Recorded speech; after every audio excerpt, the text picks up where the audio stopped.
Cool, day 2, coming up to London. Big I know, day can you out. believe we've done all 6 episodes already? I know. Have you had a favourite so far? Well, I thought my favourite might have been the Africa one, as I'm sure you did. Yeah. But I think our India and Sri Lanka one went really well. Yeah. And had good fun doing that. Also, the honeymoon one, Yeah. I feel like was all right. Yeah, I think we covered a Was lot all right, of was good. topics. It was good. Yeah. It was more than good. Have you got any little breaks coming up for the rest of the year? I have actually, and I can't wait. Oh, where are you off to? Off to Mallorca. Nice. So I've been, but only for a day on a cruise. Yeah. But I am staying for 2 nights at the Gemma in Port Sawyer. Oh, lovely. It's like right on the sort of cliff top, isn't it? It is, yeah. So it looks really, really nice. And then 2 nights at the brand new Ethos Hotel, which is all centred around like wellness and well-being. So it'd be a really nice little small breakaway.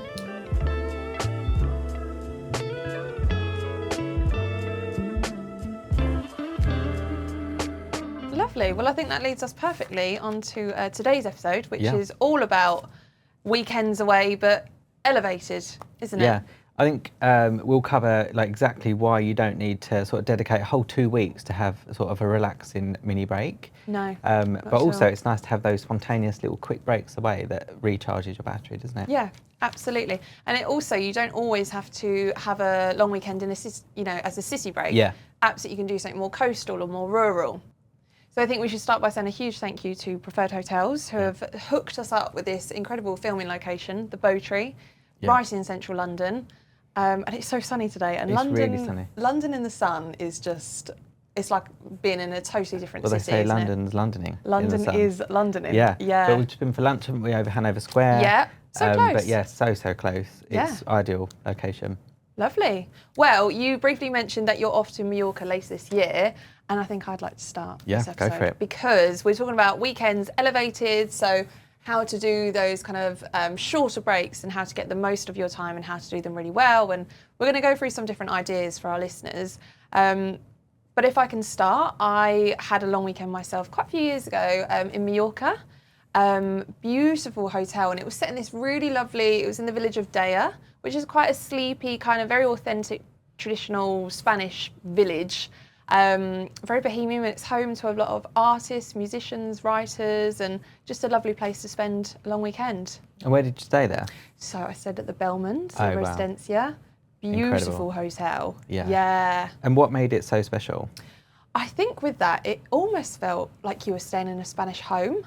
So every single room was different shape, different size, the decor was different, some had pools, some didn't, all kind of old stone buildings around, and they absolutely love for their guests to get out and about in the village as well. So they really encourage you to perhaps go and eat out one night at one of the local tapas restaurants. So it's really well connected with the area that it's in. Oh, nice. Like you mentioned that the local area. Did you get out much and get to explore the area?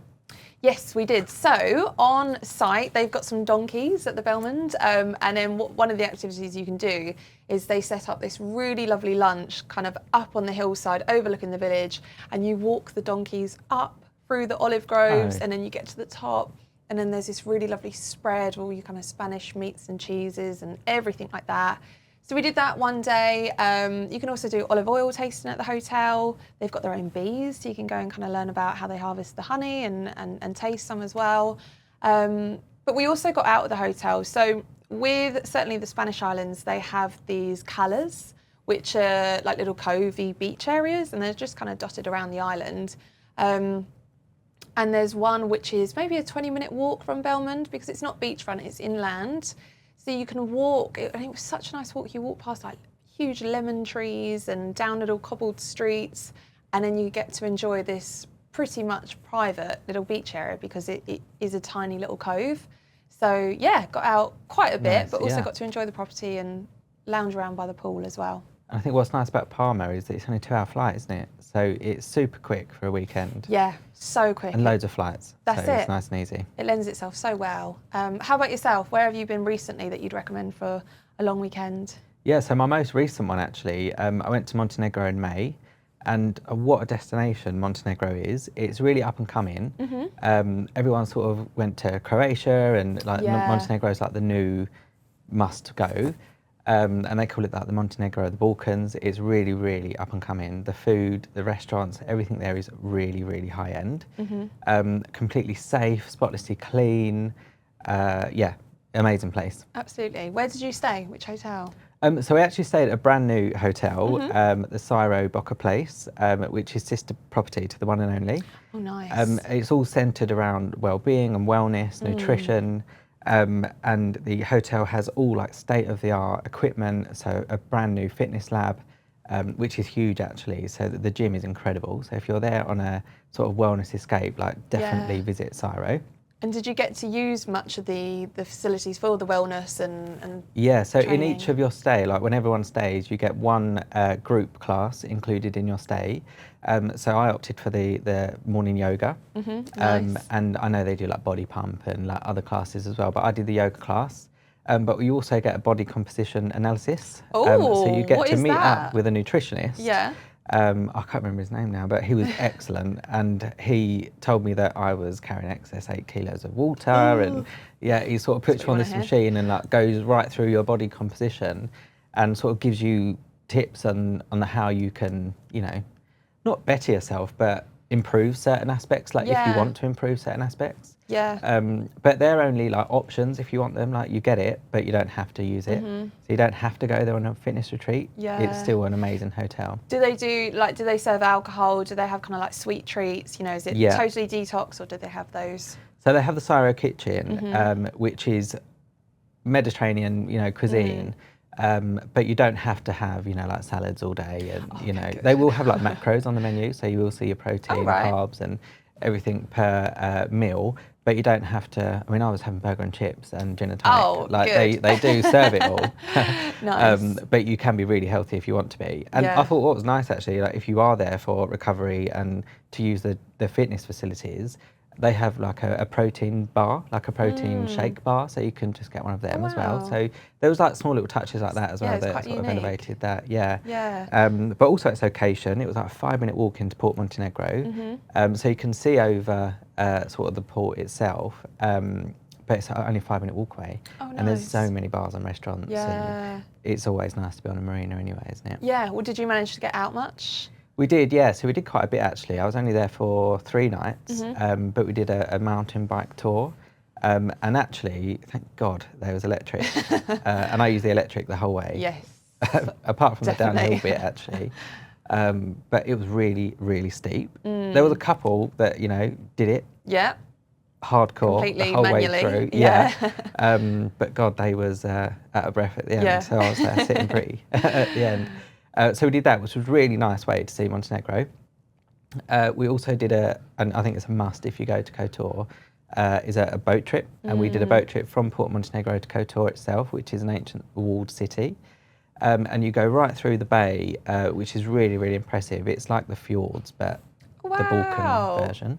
Sunnier, so it's really version. Impressive, but also you sort of sail past lots of other churches on the hills, and there's an island church, Church of Our Lady, on the way. So it's a really, really nice trip to do, and definitely a must. But also we also got to visit the sister property, the one and only Porto Novi, and visit the beach club for the day, which was breathtaking.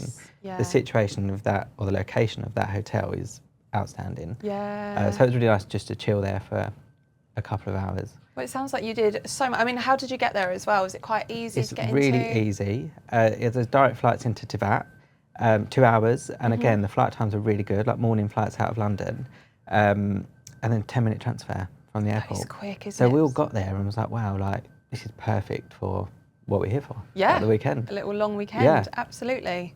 But what about you, like something a bit longer? Was it last year that you went to Crete? Yes, I did for my birthday. So, and I mean, the pure reason for that, I think I've mentioned before, I absolutely love Greece. Yeah. And I didn't have much annual leave left last year. So you were forced into a mini break. I was forced into it, and I knew I wanted to spend my birthday waking up somewhere, you know, different, idyllic. So yeah, we went to Crete, just a little Friday to Tuesday weekend. And where did you stay there? So I stayed at Deià Cove. Oh, wow. Beautiful hotel. And it's one of those hotels that claims to sort of suit families and couples alike. And I'm always a bit dubious of those. But we went, and they absolutely tick the boxes for both. So where it is, it's set on this cove, which means that it is a private beach because you can only access it from the hotel from the water. Perfect. So the water is so calm on the shore. There's no huge waves, so perfect for families. But travelling as a couple, we also managed to find little spots around the property for a bit of peace and quiet. Oh, nice.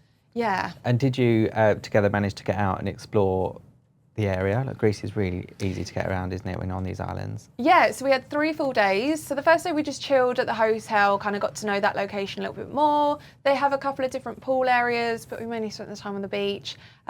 What is lovely is they've got sunbeds of little buzzers. Oh, perfect. So I could have a little Aperol spritz at the touch of a Not button. have to get up. So yeah, so I always think that's a nice way to ease yourself in on the first day of a holiday, however long it is. The next day, we then got out and about on the roads and explored kind of the inland of the island. Loads of little hilltop villages and kind of old ruins that you go past. And it's quite a hilly island as well. So as you kind of go higher and higher, you've just got these beautiful views of the ocean all around. And then for the third day, which was my birthday, we hired a boat and went out and about, and we hired it for the day, packed a little cool box and some towels from the hotel, and went sort of zipping around. We found a little cove where we anchored up, and there was a couple of other boats that were dotted there.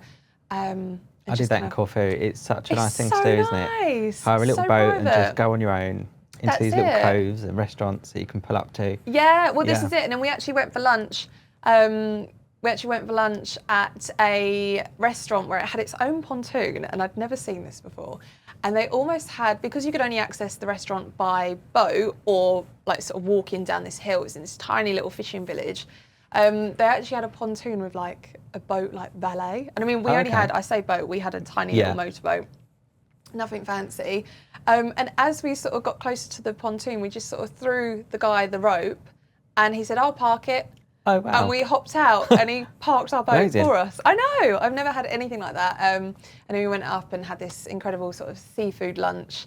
So yeah, so one day at the hotel, one day kind of inland, and one day going around the coast. Yeah. Nice, perfect. I think Greece is always considered sort of a week's holiday, isn't it? But actually, it's so easy to do it for a couple of nights. Well, especially with the flights, like you say, because it tends to be more often a longer duration, some of the flight times to Greece and the islands can be really quite unsociable timings. But because we knew we were having such a short break / long weekend, I found that BA's flight timings were really good. I think it was like a morning departure and we arrived about sort of 2, 3, and on the way home I think we departed about 3 p.m. or so. Oh, perfect. So yeah, it works really well. Yeah. But how about, speaking of flights, how about something with a bit of a longer flight time? Have you got any recommendations? Yeah, so a couple of years ago I went to Abu Dhabi. And when I say long flight, it's not that long. It's sort of 6.5 hours direct out of Heathrow. And again, there the flight times can be really useful to maximising your time. Yeah. They do overnight flights from London, so you could work that day if you wanted to and fly after and arrive in the morning, or day flights. But it's perfect for a small break because you're guaranteed the weather. It's easy to get to. We stayed at St Regis in Abu Dhabi on Deià Island, which is just outside of sort of the main city centre of Abu Dhabi. Yeah. But ideal location. And we stayed at St Regis on Deià. Oh, lovely. And it's like a great location because it's on a natural beach, and it's a beautiful beach. It's quite sort of Indian Ocean-y, like Maldivian, like with fine white sand. Yeah. But still close enough to all of the sort of main facilities in Abu Dhabi, like the mall, and we went to the Emirates Palace, like the other sort of famous hotel in Abu Dhabi, just for the afternoon. But the hotel itself is amazing. There's lots of pool areas. We like the adult-only pool, which is one of our favourite parts. But also the dining and the bars in the hotel, really, really high standard. So during your time there, did you have many days out, or did you mainly kind of keep quite local to the hotel? We had a couple of days in the hotel because we wanted a bit of a chill. Yeah. But also, it was there for 4 nights, so we had 2 days in, 2 days out. Nice balance. Yeah, so we dined out quite a bit actually, and just dined in local restaurants, within the mall and the areas around Abu Dhabi itself. But one night we went into Dubai because it's about an hour and a half transfer away. And taxis actually are really easy to come by, and they're not that expensive. Oh, you wouldn't need to to go to. Not at all. You could just ask a taxi and they'll do it. Yeah. So we went to Dubai just for the evening. So we went to the Burj Khalifa, which is the tallest building. So we went up there to the viewing deck, and then had dinner at the Jumeirah Beach Hotel. Oh, lovely. And that overlooks the Burj. So it's quite an iconic place to sort of dine as well in Dubai. Yeah.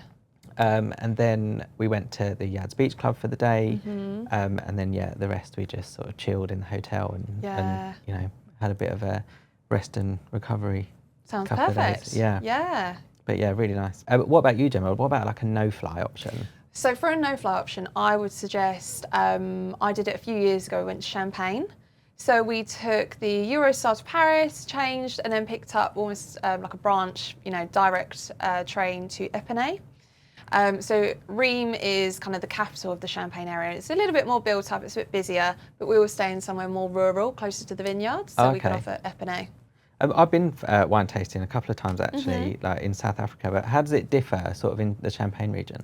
Yeah, so I mean, wine tasting I absolutely love. I've also done wine tasting in South Africa, Napa, and in the UK as well. What I would say with Champagne is it's a little bit more subtle. So with South Africa, I'm sure you can remember it's sort of dramatic mountains. Yeah. Napa, it's kind of very rolling, you can see for miles.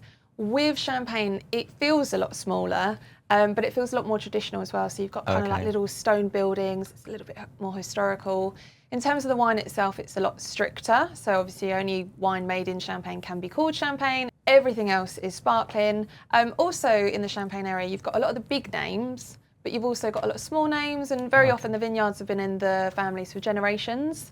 So it's really lovely. Nice to sort of try sort of smaller unknown brands that you haven't heard of. Absolutely, and because it's so strict with how they make the wine, I mean, it's not worlds apart, you know, from some of the big names with those bigger price tags. And I think it felt a little, you know, feels quite nice to support those smaller kind of local family-run vineyards. Absolutely.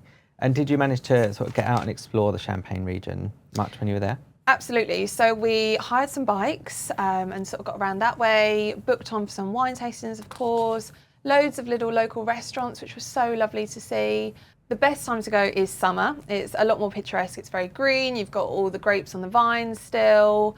Really, really pretty. The locals, however, told us that one of the best times to go is during the autumn, as that's when they harvest the grapes. And they just said that there's this real kind of like buzz in the air and everyone's kind of celebrating. Exactly. So they said it's a really lovely time to visit then as well. Amazing. But yeah, I mean, we just did 3 nights. So we had 2 full days. And then because of the time our train got in, we had like a little bit of afternoon, evening on the first day, and then departed the last morning. Oh, nice. Nice and easy logistics. Yeah, pretty easy. Okay, so I mean, France is so close, but actually one of my favourite weekend trips was in France as well. Yeah. So a couple of years ago, I love skiing, and a small ski break to Val Thorens. It's such a good idea. Really good, and again, that's another thing that people either go for 5, 6, 7 or longer, especially if you're going sort of the US. But actually, because France is so close, you can just go for a weekend. Yeah. And you know, you can ski loads in that time. You can make it work. What were the timings like when you went? It's really easy. We flew out of London into Geneva. There's flights every hour practically to Geneva. So we got the first one. So by the time we'd done the 2.5-hour transfer from Geneva up to Val Thorens, it was sort of midday, 1 o'clock.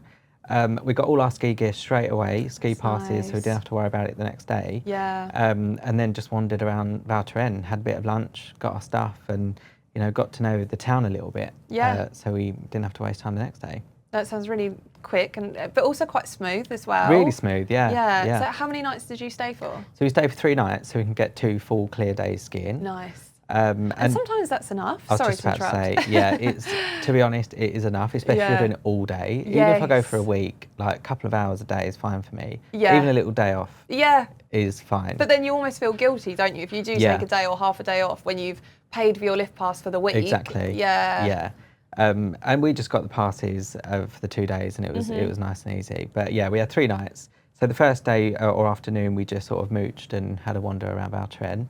And then the next day, actually another sort of interesting thing is, or a lot of people just want either tuition or they don't want any tuition. Yeah. And I'm an experienced skier, but I opted for a guide instead because I knew that I only had a limited amount of time. Yeah. I didn't want to have to worry that first day about where I'm going to go, what sort of runs I'm going to do. So I got a guide instead, and I would highly recommend it. So for our listeners, can you explain a little bit more about what did that guide give you during your short break? So the guides are local, and they're basically ski instructors that just offer guiding experiences. And they're really good. Like they take you around places. They get to know your ski ability really, really quickly. So they'll take you on runs that, you know, you want to do, but you haven't got to find them because you just follow someone. Yeah. And you haven't got that stress of, I hate ski maps. I've never got to grips with a ski map ever. So you don't have any of that stress of getting lost on a ski map or you know, worrying about where you got to go. So we did that for the first day. But they also know have really good lunch spots and like après ski recommendations because they like live in the area. So I'd highly recommend that for like a first day skiing. But also because they're ski instructors, they often give you the odd little hint and tip on how to better your technique. Skill. Yeah, that's really good. And then the next day we just sort of stayed around where we went the previous day and you know, redid some of the favourite runs that we did the previous day. Yeah. But it was really good. Like we stayed at a hotel called Altapura. Oh, nice. It was ski in, ski out, so we could that just is my get favourite. out. Oh, absolutely. Yeah. But also walkable into sort of the main little strip of Balkans. Well, that sounds like such a good weekend. Like it sounds like you cram loads in, but it was busy. It was smooth. Yeah, it was a busy weekend, but enough skiing. I was quite happy with the amount of skiing that I did to, you know, curb my appetite until the next year.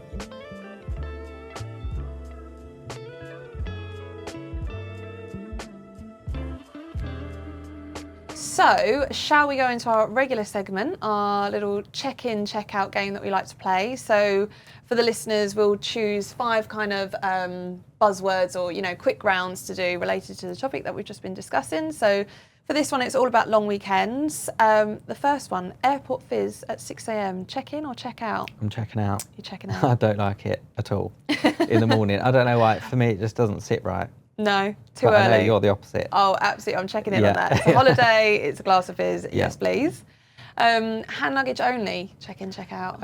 I'm checking out because I hate to carry anything as long more than I need to carry it. Yeah. So if the quicker I can get rid of it, the better. What about you? I am checking in on hand luggage only. I just love the speed. So the minute you land, you can just get off and head straight to passport control. You're not hanging around the baggage belt waiting. Also, it reduces the risk of things getting lost. That's true, yeah. Museums or mooching? I'm a moocher. Yes. Yeah, I like to just wander and see what happens. Yeah. Yeah. Okay. I would be checking in on museums. I like to sort of, if there's a little bit of history to learn or something to do, then sign me up. How about unpacking the minute you arrive? Check in or check out? 100% check in. Yeah. Absolutely. Yeah, I don't like to waste time, so I'll quickly unpack everything. Yeah. Yeah, absolutely. Okay. Not to waste time. How about you? I'd be checking out. I think I'd just get my toiletries out and then live out the suitcase. Yeah, the rest is all right. Yeah, I'm happy with that. Pre-planned days, check in or check out? No, checking out. I hate being so planned and organised.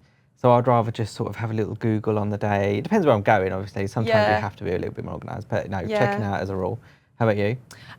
Checking in, I do like to have a bit of an idea of what I'm doing so that I don't sort of get there and then feel like I've suddenly got to come up with a plan. So I like to do all my thinking before. So yeah, I'd be checking in on having a pre-planned day. Nice. So hopefully you've enjoyed listening to this episode and it's taught you that a few days away really can be perfect for a little reset. Exactly, yeah. It doesn't have to be like a 2-week holiday to get a reset, or you know, you can have a couple of days on the beach in Crete to have a quick break or a quick bit of sun in the winter, or even something a bit more adventurous, skiing for a couple of days. That's it. And sometimes it can just be that change of scenery that helps you kind of pause and just reflect and feel a bit more rejuvenated. So please come and visit us in store, give us a call, and also let us know if you've had any good long weekends that you'd recommend, perhaps something that we haven't covered before. Yeah, and you can listen to all of our other episodes for the Luxury Travel Podcast on Spotify, YouTube. But yeah, send in any suggestions you might have for any future episodes. Lovely. Thank you for listening. Thank you. Bye. Bye.